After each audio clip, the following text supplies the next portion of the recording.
कबीर जी एक ऐसे एजुकेशनिस्ट रहे हैं जो मरते मरते भी एग्जाम्पल दे के जाते हैं कि नहीं यार, ये धर्म और इन चीज़ों में जो रीति रिवाज जो पैदा कर रहे हैं, ये आपकी लाइफ को डिफिकल्ट बना रहे हैं। जस्ट इमेजिन कि एक संत अपनी मौत से भी आपको समझाने की कोशिश कर रहे हैं कि ऐसा नहीं होता, इसे मत मानो। जो शख्स बनारस में पैदा हुए, जी जिनके लिए स्वर्ग पाना है ना, कितना, अगर हम ग्रंथों की बात करें तो कितना इजी था। जी पर वो बनारस छोड़ के, जहां सारी दुनिया बनारस आती है मौत के लिए ताकि वो स्वर्ग का रास्ता खुल सके, वो शख्स बनारस छोड़कर मगध आते हैं, जहाँ की ये कहानी है कि अगर यहाँ इस धरती को श्राप है कि अगर यहाँ किसी की डेथ होती है तो वो अगले जन्म में गधा बन के पैदा होगा। खैर, इस वक्त मेरे साथ इंद्रजीत सिंह रागी है और इंद्रजीत जी से हम बात करते हैं और साथ में गुरुद्वारे और यहाँ के इतिहास के बारे में जानते वीर जी, ये जो बिल्डिंग है, जो पंजाब के पहले सीएम सरदार प्रकाश सिंह जी बादल, ਉਹਨਾਂ ਦੀ ਇੱਥੇ ਸਿਸਟਰ ਸੀ ਜੀ, ਭੈਣ ਪਰਮਜੀਤ ਕੌਰ ਰਾਣਾ ਜੀ।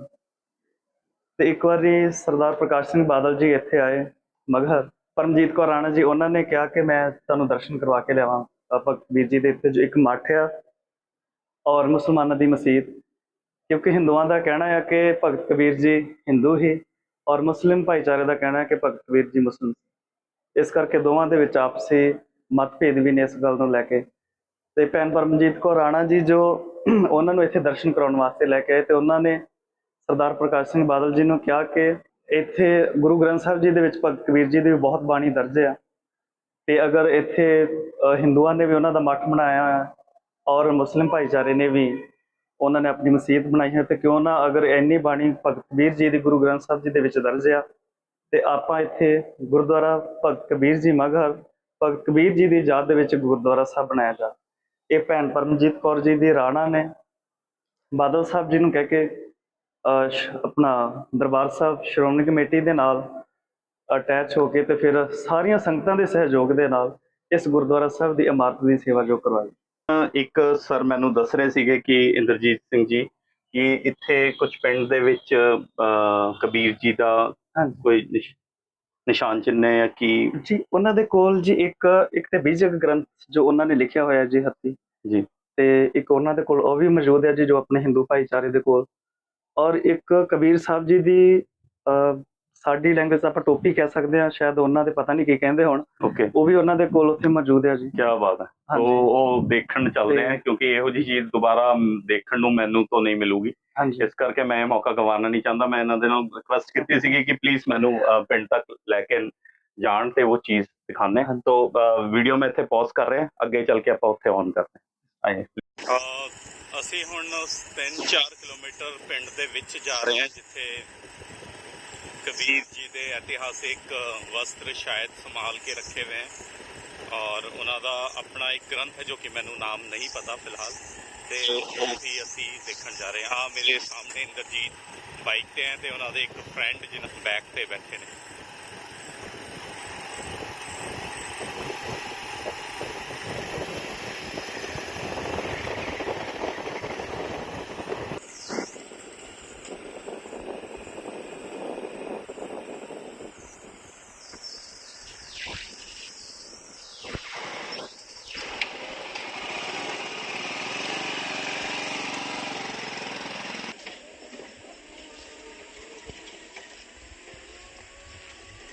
आपसे सुनना चाहते हैं थोड़ा सा।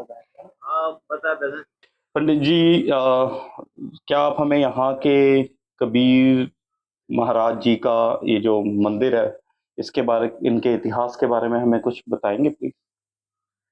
जैसे कबीर साहब के यहाँ आने के कारण या इस क्षेत्र का नाम मगहर क्यों पड़ता है, क्योंकि कबीर साहब के समकाल से पहले इस परिक्षेत्र में बौद्धी संत लोग ज़्यादा रहते हैं। बौद्ध भिक्षु जो बोध गया से लेकर लुम्बिनी के लिए, कुशीनगर के लिए, गोरखपुर, अयोध्या इस परिक्षेत्र में आते जाते रहते हैं। तो इधर के जो लोग होते हैं उन संतों को परेशान करते हैं, तो बौद्धी संत लोग इस क्षेत्र का नाम डाल देते हैं मार्ग हर। मार्ग माने रास्ता, हर माने समान। सिलसिला चलता रहता है। उस समय बौद्ध धर्म देश दुनिया में बहुत प्रचार प्रसार करता है। सभी जाति के लोग, सभी धर्मों के लोग बौद्धिस्ट होने लगते हैं, क्योंकि बौद्ध धर्म में भी कर्मकांड या जातिवाद नहीं समझा जाता है, आत्मचिंतन किया जाता है। क्योंकि अशोक सम्राट ने बहुत प्रचार प्रसार किया, तो सभी लोग बौद्धिस्ट होने लगते हैं। तो उसी में जो काशी के लोग होते हैं उनके मन में आता है कि सभी लोग बौद्धिस्ट हो जाएंगे तो हम लोगों का धंधा पानी चौपट हो जाएगा कर्मकांड का। तो लोगों के मन को कन्वर्ट करने के लिए और काशी की तरफ आस्था जोड़ने के लिए उसमें एक शब्द प्रयोग करते हैं कि जो काशी मरेगा मोक्ष पाएगा, जो मगर मरेगा नरक जाएगा, या अगले जन्म में मरकर कुत्ता या गधा बनेगा। ऐसी कहानी फैला देते हैं और वो अपने जगह जगह गांव गांव में ऐसी कहानी व्याख्यात कर देते हैं। तो धीरे धीरे लोग उनकी बात पे विश्वास करने वाले लगते हैं, क्योंकि उस समय शिक्षित लोग वही लोग थे, अन्य लोगों को उन्होंने अनपढ़ रखा। तो लोग उनकी बात पे विश्वास करने के बाद धीरे धीरे काशी में शरीर त्यागने लगते हैं। इसको काशी करवट कहा जाता है। लोग जाने लगते हैं, लोगों से पूजा पाठ कराते हैं, उनसे दान दक्षिणा लेते हैं और बताते हैं किसी गड्ढे में या खाई में गिरा देते हैं। ये उन समय का जिसको काशी करवट कहा जाता था। परंपरा चालू हो जाती है, लोग जाने लगते हैं। तो कबीर साहब के आने से पहले तो और संत भी आते हैं जो पानी मांगते हैं, पानी की जगह उनके बर्तन में मिट्टी या धूल भर के दे देते हैं। इधर के जो पशु चराने वाले चारागाह लोग होते हैं, तो उन संतों के मुख से शब्द निकल जाता कि आज से क्षेत्र में सूखा पड़ेगा या धूल उड़ेगा। उस समय के बाद धीरे धीरे इस क्षेत्र में वर्षा कम होने लगती है। इतना वर्षा नहीं होता जो खेती बाड़ी हो सके। जनता परेशान होने लगती है। काफी उपचार भी किए जाते हैं, सभी धर्मों के अनुसार पूजा पद्धति की जाती है वर्षा के लिए, लेकिन वर्षा नहीं होती। तो यहाँ का जो राजा होता है जनता दरबार लगाता है, बिजली खां पठान। तो उस जनता दरबार में सभी परंपराओं के संत लोग आते हैं। तो संत लोग कहते भी हम लोगों में इतनी शक्ति नहीं जो वर्षा करा सके, लेकिन काशी में कबीर साहब रहते, अगर उनके पास जाएंगे कुछ ना कुछ समस्या का निदान हो जाएगा। तो यहाँ का जो राजा होता अपने साथियों साथ ले कबीर चौरा बनारस जाते हैं, वो पूरी यहाँ की व्यवस्था बताते हैं कि कुछ लोगों ने संतों को सताया, उनकी वाणी वचन से क्षेत्र में सूखा पड़ा है, तो कुछ संतों ने कहा है कि आपके चलने पर वहां वर्षा हो सकती है। तो कबीर साहब कहते भी हमारे चलने से पे या वहां रहने पे वर्षा हो सकती है, तो हम अवश्य चलते हैं। तो जैसे ही कबीर साहब काशी से मगहर के लिए चलते हैं, उस समय के काशी के लोग वही बात कबीर साहब के सामने रखते हैं कि आपका वृद्ध शरीर है और आप उस क्षेत्र में जा रहे हैं जहाँ लोग मरने के बाद नरक जाते हैं, और उस मातृभूमि को छोड़कर लोग मरने के बाद मोक्ष पाते हैं। तो कबीर साहब सोचते हैं अगर इन लोगों के अनुसार मैं भी अपना शरीर काशी में त्यागा, तो इन लोगों का मेरे जाने के बाद पाखंड खड़ा कर दें। कबीर साहब भी मुक्ति पाने के लिए काशी में शरीर त्यागे, लोग सत्यता को भूल जाएंगे और पाखंड में धंसते चले जाएंगे। तो कबीर साहब निर्णय लेते कि मैं अपना शरीर काशी में त्याग कर अब मगहर में ही त्यागूंगा। तो उन लोगों को समझाने के लिए वहां पर एक वाणी बोलते कबीर साहब, क्या काशी क्या ऊसर मगहर, जो हृदय राम बसो हो मोरा, जो काशी तजे कबीरा तो रामी कौन नहीं हो रहा। कबीर साहब कहते हुए जिसने हृदय से राम को जाना है, परमात्मा को जाना है, सदगुरु को जाना है, गुरु को जाना है, कहीं मरेगा मोक्ष पाएगा। खाली काशी में ही मरने से मोक्ष मिलता है, फिर तो किसी भगवान का पूजा पाठ करने का कोई मतलब ही नहीं होता।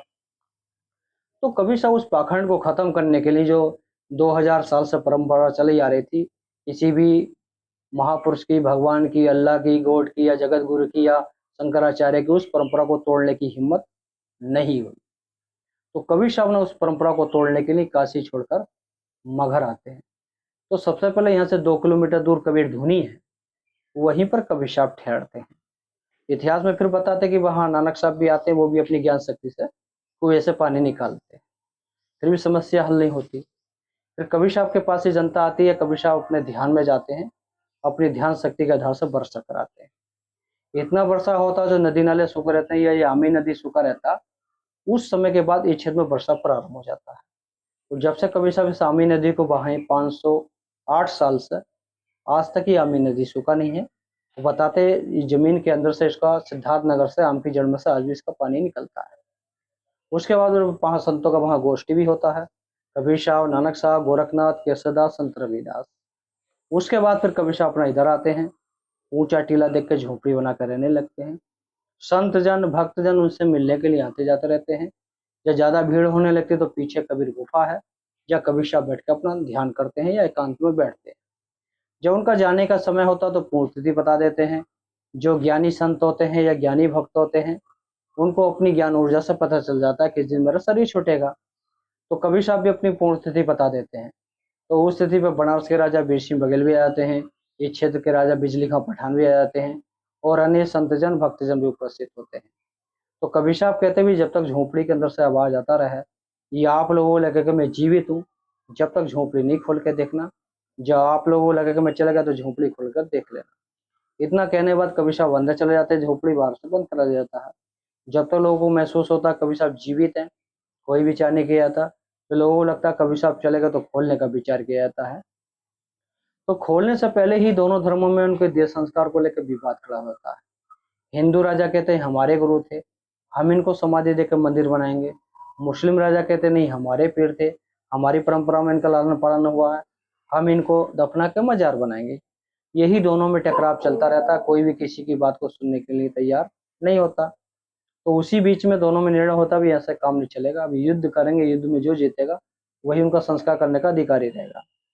ये इतनी बात आती तो बताते दोनों राजा आमने सामने तलवार लेकर तैयार हो जाते हैं। झोपड़ी खोलते हैं तो फूल और चादर मिलता है, शरीर नहीं मिलता। उसी से हिंदू राजा यहाँ पर समाधि मंदिर स्थापित कर देते हैं और मुस्लिम राजा उधर मजार स्थापित कर देते हैं। और कुछ फूल से कबीर चौरा बनारस में कबीर साहब का समाधि स्थापित किया गया है। क्योंकि कबीर साहब ने अपने जीवन काल में कहा भी है कि हिंदू कहूँ तो हूँ नहीं, मुसलमान भी ना है, पातत का पुतरा खेले गए माए।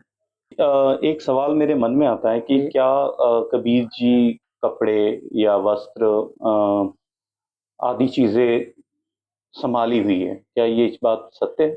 हाँ, इतिहास परंपरा में ये बताते हैं कि यहाँ पर कुछ चीजें हैं, लेकिन यहाँ और ज्यादा चीजें जो है कबीर साहब की इस्तेमाल की हुई कबीर चौरा बनारस में है। बनारस में क्या ये वाली वस्तुओं को हम देख सकते हैं? हाँ, देख सकते हैं, शीशे में रखे हैं, बाहर से देख हाँ जी जी जी, हाँ। बिल्कुल। मैं एक बार मैं देखना चाहता हूँ। हाँ, देख लीजिए। ये उनकी मुख्य वाणी बीजक ग्रंथ है, वो पीछे ये टोपी है पुराना, क्या बोलते हैं, ताज, इसको ग्रंथ बोलते हैं, बीजक ताज टोपी। ये आपके अकॉर्डिंग ये कबीर जी का जो ग्रंथ है जी उसे विजक टीका हाँ कहा जाता है, जी जी और ये उनका ताज है। हाँ ये अच्छा, बहुत पुराना। जी जी जी, ये तानपुरा है। क्या ये कबीर जी का? हाँ, बताते हैं कुछ ना कुछ इसमें तत्व जब से चले आ रहा है। हाँ, एक तारा। एक तारा, ओके। ये उधर इनका खड़ाऊ और माला।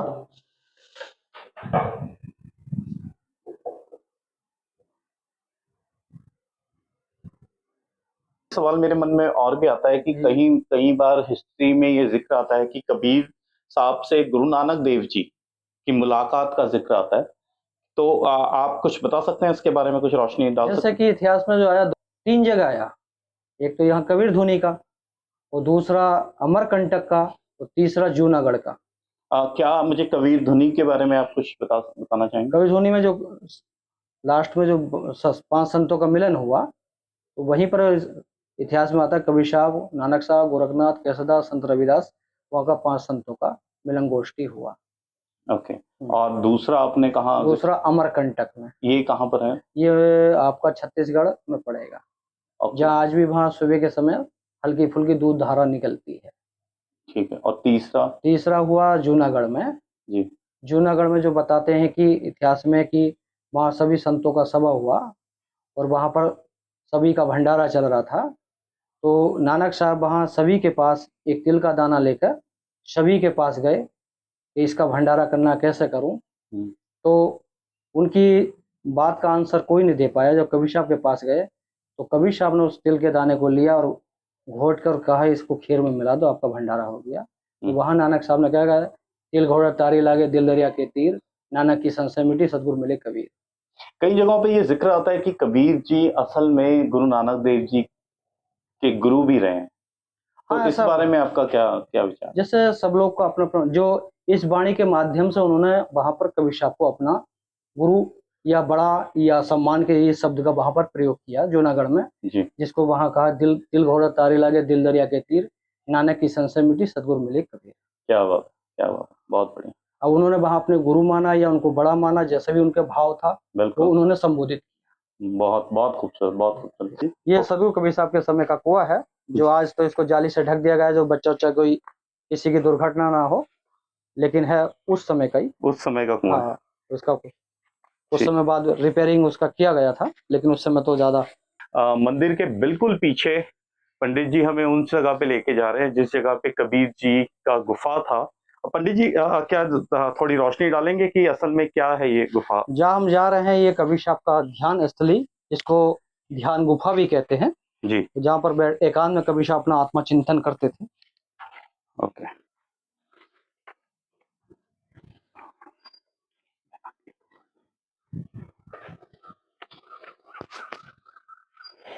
साहिब बन गए साहिब। अच्छा।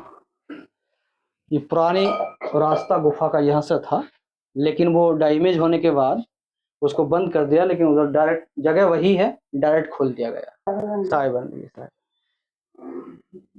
ये वो जगह है जो अंदर से गुफा के बीच में यहाँ पर खुलती है, और ये नई गुफा का रास्ता है, ताकि क्योंकि पंडित जी ने बताया कि इतनी संकरी जगह थी कि एक आदमी ही एक वक्त पे जा सकता था। तो आइए चलते हैं और गुफा को देखते हैं जहाँ कबीर जी ध्यान लगाते थे।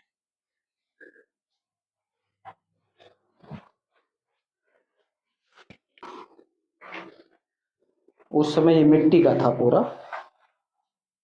अच्छा। प्लास्टर पत्थर तो ये भी 1-2 साल पहले ही हुआ है। अच्छा। मतलब ये रास्ता उस तरफ था। ये शांतिदास जी जिन्होंने हमें अभी कबीर जी के महाराज जी के मंदिर के दर्शन करवाए और उनका इतिहास बताया। लेकिन जाने से पहले मैं जानना चाहूंगा कि कबीर जी की उम्र और जन्म तिथि के बारे में थोड़ा सा जरूर बताएं हमें। जैसे कि जो इतिहास में बताया गया है, क्योंकि आज से 625 साल पहले अपने भारत में काफी दुराचार फैले हुए थे जी। कोई लोग हिंदू के नाम पर लोगों को सता रहे थे, कोई जाति के नाम पर, कोई धर्म के नाम पर, कोई तलवार के बल पर। जी। तो बताते हैं कबीर साहब मानवता का संदेश देने के लिए अपनी ज्ञान शक्ति से लहर तारा नामक तालाब में प्रकट होते हैं, और वो सन होती है 1398, जेठ पूर्णिमा का महीना होता है, जो नीरू नीमा दंपति जुलाए कबीर साहब को लहर तारा से प्राप्त करते हैं, और कबीर चौरा नीरू टीला पर ही उनका पालन पोषण होता है। मगर किस तिथि में आते हैं? मगर कबीर साहब लगभग 1515 में आते हैं, और यहाँ 2.5 से 3 साल रहते हैं।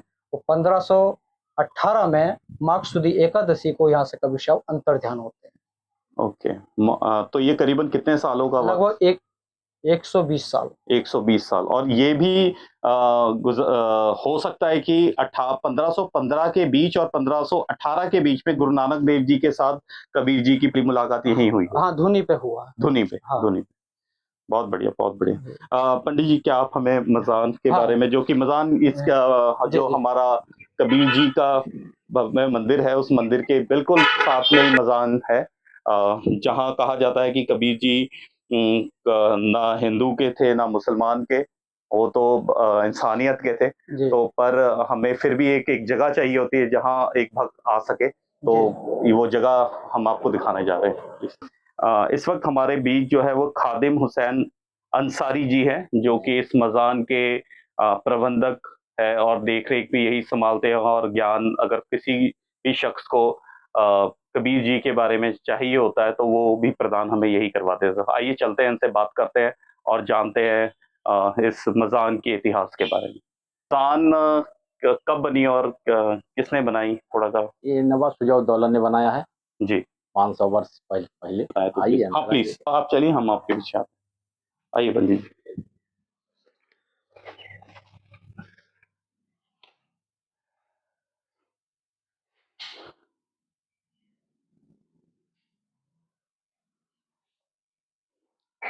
ये महाराज कबीर जी का मजार है। मजान है। क्या इस मजान में वही फूल और जो जिक्र हम कहानियों में पढ़ते आते हैं वही है, या कुछ और इतिहास? सर, कहानियाँ तो बहुत तरह की हैं जी। किस कहानी को हम माने, किस कहानी को आपको बताएं? हमारे पास कोई ऐसा हम ज्ञानी नहीं कि ज्ञान है कि उसका पैमाने से हम आपको बता दें तौल के कि ये सही है ये गलत है। क्योंकि कुछ समय पहले ये लिखा जा रहा था, बीजक में ही लिखा हुआ है कि 2 फूल हुए, एक की समाध बनाई गई, एक की मजार बनाई गई।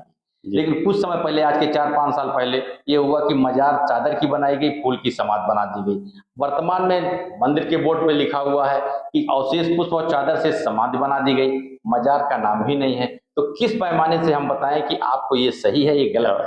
आपकी भूमिका जैसी है, आपका विवेक जैसा कहता हो, जिसको आप सही मान ले वही सही। क्या बात। ये भी जानना चाहता हूँ कि जो मजान के बाहर दो हमारे पास एक जगह है, जो कब्रें बनी हुई हैं, हाँ जी, मैं आइए हम वहीं चल के एक बार बात करते हैं प्लीज। ये दो कब्रें हैं ये दो तो आपको जाहिरा में नजर आ रही हैं, आप रिकॉर्ड कर लीजिए जी, वरना ये पूरा कब्रिस्तान ही है, चारों तरफ पूरा प्रांगण कब्रिस्तान ही है। ये आइए सर, ये आप कह रहे हैं, अच्छा ये दो, ये कब्रिस्तान किन का है? ये मेरे पूर्वजों का है, और ये मेरे पुश्तैनी पूर्वजों की कब्रिस्तान है, कब्रगाह है, पूरा प्रांगण। नमस्कार, मैं मिथुन, यस आई एम नोमैड से। मेरे साथ इस वक्त 3 शख्स खड़े हैं जिन्होंने आज पूरा दिन अपना कीमती समय, जिस समय में ये कुछ भी कर सकते थे, वो वक्त आज इन्होंने मुझे दिया है। मैं निकला हूँ पंजाब से सफ़र पे, एक गुरु नानक देव जी के उन हर जगहों को देखने के लिए जहाँ गुरु नानक देव जी ने कदम रखा। उसी दौरान मुझे मगहर जगह के बारे में पता लगा जहाँ कबीर जी का देह विलाप करके वो इस दुनिया से चले गए। मगहर जगह पे इस वक्त मुझे इंद्रजीत सिंह रागी मिले, जिन्होंने मुझे यहाँ पर लेकर आए, और यहाँ पर लाने के बाद मुझे शांतिदास पुजारी जी मिले, जिन्होंने मुझे इतिहास के बारे में भी बताया। और फिर मुझे खादिर हुसैन अंसारी जी ने मज़ान के बारे में बहुत कुछ समझाया। ये आपको मैं बहुत क्लियरली मैं ये बात बताना चाहूँगा कि ये दुनिया वैसी नहीं है। जब मैं घर से निकला था तो ऐसा लग रहा था कि पता नहीं अकेले कैसे सफ़र करूँगा, पर जब मुझे ऐसे साथ मिलता है, जो कि अगर टीवी देख ले तो हमें ऐसा लगता है कि ये हिंदू, मुस्लिम, सिख, ईसाई ये आपस में लड़ते ही रहते हैं, इनके आपस में प्रॉब्लम है। पर जब घर से निकलते हैं तो आपको हकीकत पता लगती है कि नहीं, दुनिया वाक़ई बहुत खूबसूरत है और वाक़ई हेल्पिंग है। क्योंकि मैं आज फर्स्ट टाइम ही मिला हूँ इनसे, कर रहे हैं, और ऐसा लग रहा है कि हाँ, बहुत प्यार और सम्मान के साथ ये हमें डील कर रहे हैं। तो आप तीनों का जो कबीर जी को लेकर जो आपने मदद की है, उस तीनों के लिए बहुत बहुत बहुत बहुत धन्यवाद। कोई बहुत बहुत धन्यवाद, शुक्रिया, थैंक यू इकबाल जी।